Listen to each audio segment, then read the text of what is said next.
Matt Stepp, Dave Campbell's Texas football here with the head coach of the District 6-5A Division I champion West Mesquite Wranglers, Coach Stephen Jackson, after a hard-fought 20-13 win over our good Newman Smith Trojan team. Coach, on the road, congratulations on the win. Yes, sir. Thank you, man. On the road is exactly that. Like, they have a great atmosphere. Coach Boone, man, has done an amazing job, and you can tell that's a playoff team. They played it for 4 quarters. Man, they gave us fits in a lot of the things they did, but our kids weathered the storm, man, and the turnaround ain't a testament to me. It's a testament to these coaches and kids because they've done it. I was going to ask, you guys have had the good fortune of having some lopsided results the past few weeks.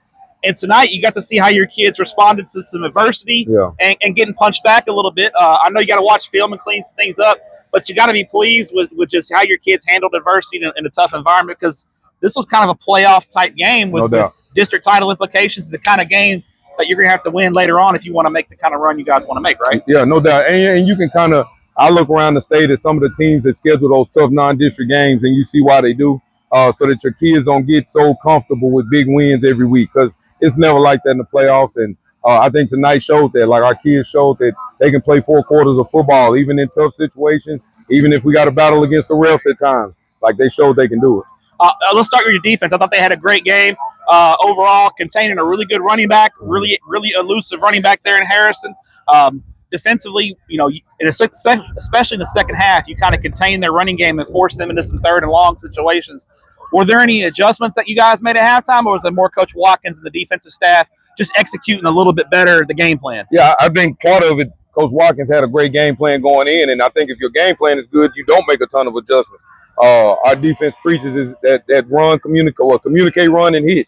And that's what we said at halftime, like, communicate, run, and hit. 6 can run, but if we get there and make a tackle and not grabbing, we're going to be fine. And that's all he said at halftime. We played without our starting linebacker tonight. He had some things he had to take care of at home, and he's our leading tackler. And so we next man up, and our kids took care of business. Offensively, I thought your quarterback, especially in the second half, made some big throws in some key moments. How would you obviously it's Ballard's first year in the system.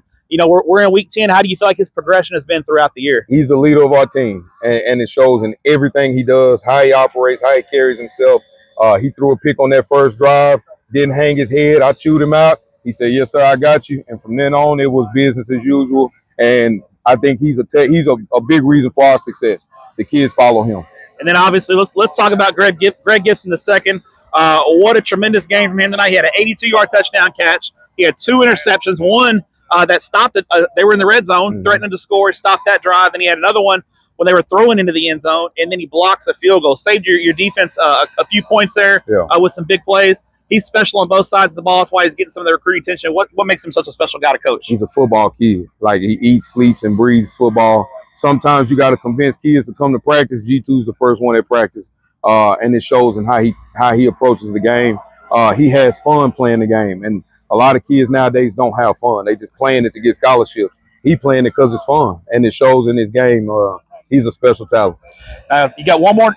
You've wrapped up the district championship, the number 1 seed, which means you guys will have a home playoff game. But I know you got one more game senior night where you want to cap off an undefeated regular season. Yes, sir. And then get into the playoffs. Next week's there's gonna be a lot of things going on campus. People are gonna be patting you on the back. How do you keep your kids locked in on the business at hand? They've been really grounded all year. Like, this group of kids, even our senior class has never had a winning season. So for them, they don't know what it looks like to be looked at as the top dog. So they've been humble in their approach. We've been humble in our approach as coaches because it's 1-0. We don't look at the record. We haven't counted them up. We let y'all count them up for us, but that's what we get paid to do. Yeah, every week is 1-0 for us, and then at the end of the season, we'll count them up and figure out where we at. But you keep them humble and grounded by just, hey, we got a job to do this week. Coach, congratulations on the win. Enjoy it, and we'll see you next week, and we'll see you come playoff time. I appreciate you, Matt. Coach, appreciate it. Yes, sir.